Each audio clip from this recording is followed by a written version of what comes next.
When playing INI in Night Train, one thing becomes very clear. You need to play with a bow. And I can't stress this enough. Always use a bow. Always. In fact, you should build your entire run around exploiting the Night Lord's weakness. That's your core strategy every time. INI is a flashy ranger, is super cool to play, but to really bring out his strengths, you need to hit the right notes. And to hit those right notes, your instrument should always be a bow. So let's get one thing straight. Don't go for melee weapons. I've seen INIs running around with melee weapons just because they scale well with dexterity. Yeah, sure, but don't even think about it. Stick to bows, specifically long bows and short bows. No crossbows, no great bows, just regular bows. Now, you might think about carrying multiple bows. That's actually a smart play. You don't need a whole arsenal, maybe just one or two that cover different status effects or damage types. Keep them in your main hand if their effects apply directly, or in your offhand if you need to equip them for a passive benefit. Otherwise, leave those slots open to grab passives you might need later. We'll talk about which passives INI needs in a bit. The only time you might want to carry a melee weapon is if you absolutely can't find a bow that matches the Night Lord's weakness. But even then, I still wouldn't recommend switching to melee. Ionized health is on the lower side, and going head to head in close range will get you killed more often. When you're down, you're not just losing damage, you're also becoming a burden on your team. The best way to maximize ionized damage is through status effects. That's where he shines. He has great skilling with Arcane, which makes him perfect for handling bows with poison, bleed, scarlet rot, or even elemental damage types. And by the way, you can now apply greases to your bow, which is huge. So if you can, I highly recommend using a relic to infuse your starting bow with the Night Lord's weakness. It's way better than trying to patch your build with a melee weapon. And if you don't find a better bow with the right weakness, no problem. Just level up your starting bow using smithing stone. You can buy them from the vendor or take a quick run through the mine. Honestly, you don't need to chase some late game gold tier weapon for INI. His starter bow can carry you through the entire run if you build him right. But here's the thing, thanks to INI's passive Eagle Eye, you might still spot some incredible weapons along the way. So keep your iron eyes open. Iron is the perfect range support. His whole playstyle is about applying pressure, controlling bosses, and helping your team secure the win. Whether it's stacking poison, bleeding enemies out, or hammering away at an elemental weakness, you can scale his basic pull like crazy. The best part, it's simple, you don't need to overcomplicate it. His entire moveset, passives, and even his ultimate all support range combat. He's got faster shooting speed, quicker running attacks, and everything about his kit just clicks perfectly with bow mechanics. Plus, most of INS relics and power ups scale with bow damage. If you swap to something like a katana or a dagger, even those you're basically throwing away his biggest advantages. You will lose damage bonuses, you will lose quick recovery, and you will lose his ability to safely apply status effects from a distance. And unlike Wild Arrow actually gets unique movesets with a great sword, I doesn't get anything special with melee weapons. There's just no upside.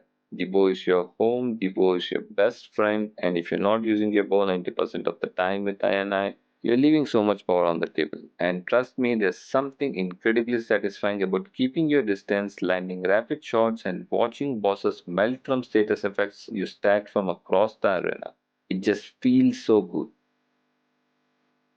Let's take this a step further. So far, we talked about why you should always use bow with INI, but let's really break down his strengths and see what makes him so effective.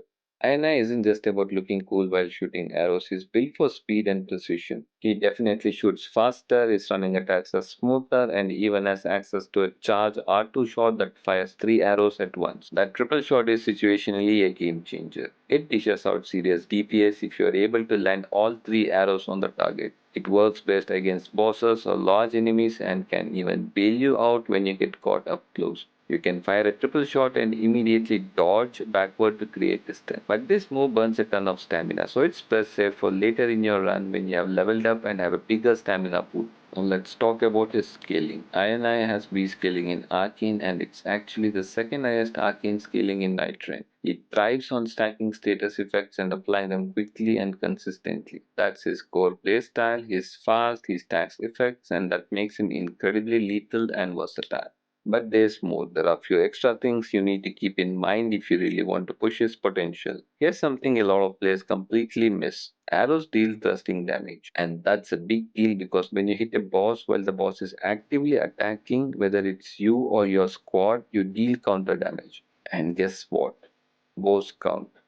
Thrusting weapons like bows get a huge bonus on these counter hits. It happens more often than you think, especially when bosses are locked onto your teammates and you're free to pepper them from a distance. There's even an INI exclusive relic effect that boosts his thirsting counterattacks after using his art. It gives you about 30% extra damage on those counter hits. If you can look out for relics like the Edge of Order, Polished Drizzly Scene, both give you this bonus and can seriously boost your DPS.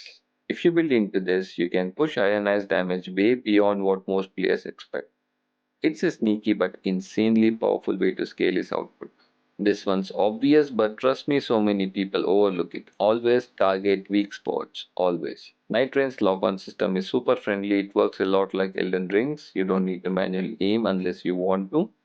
You can lock on, cycle through targets, and quickly snap between enemies when clearing mobs. But when it comes to bosses, you can lock onto different body parts, and most of the time the head is the weak spot.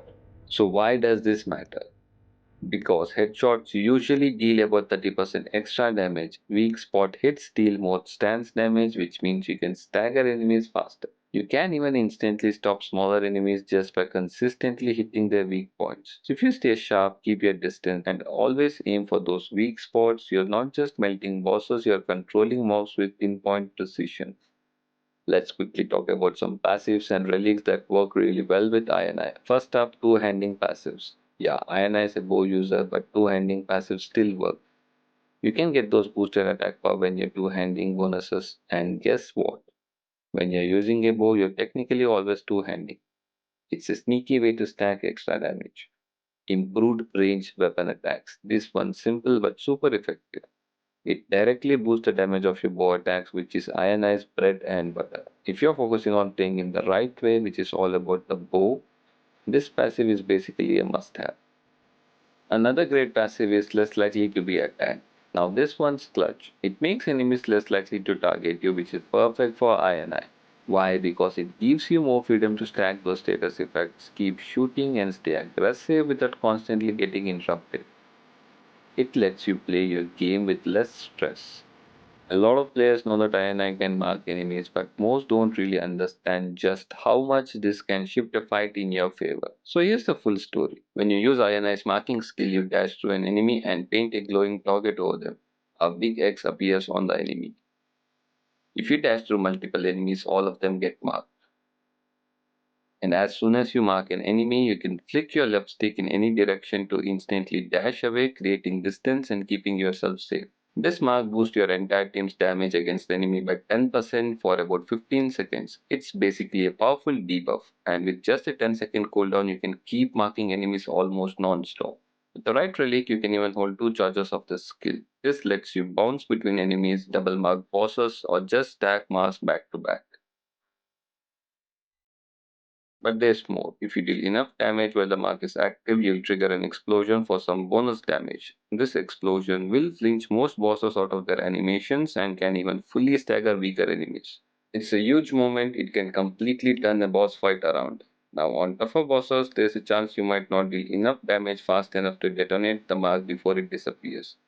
Sometimes you'll be spawned by trash mobs, sometimes the boss's attacks patterns will keep you busy. It happens. But here's the trick. Every time you hit a marked enemy, you extend the mark's duration just a little. There's also a relic that increases the mark's base duration, and honestly, that's a game changer. Without that relic, you'll see a lot of marks fade out before you can pop them. But with it, you'll have enough time to work the boss down and consistently trigger those explosions. Also, when you dash to apply the mark, you are completely invincible during the dash. You can dash forward, backward, sideways, or straight through enemies. That's right, you can literally phase through giant bosses using this skill. When a boss is winding up a huge slam attack, instead of panic rolling, you can just mark through them and come out safely on the other side. It's both aggression and defense packed into one slick move. This is why it's so important to always try to have the relic that gives you +1 skill charge for marking. It's not just about extra users, it's about flexibility. You can quickly remark enemy if you or your team pops the mark fast and staggers the boss. That gives you the second marking window and lets you keep the assault going without missing a beat. You can also dash twice in a row for insane mobility, which is perfect when the boss pulls off crazy, continuous, hard to dodge attack chains. It just makes INI feel so much smoother, faster, and more responsive. So, yeah, marking isn't just a bonus skill, it's the core of INI skill. You're not just the archer in the back, you're the one controlling boss fights, setting up big staggers, boosting your team's damage, and slipping through danger like it's nothing. If you can master the timing, the moment, and the double mark setups, you'll completely change how INI feels to play. You'll go from being just another support to being the one who drives the entire fight.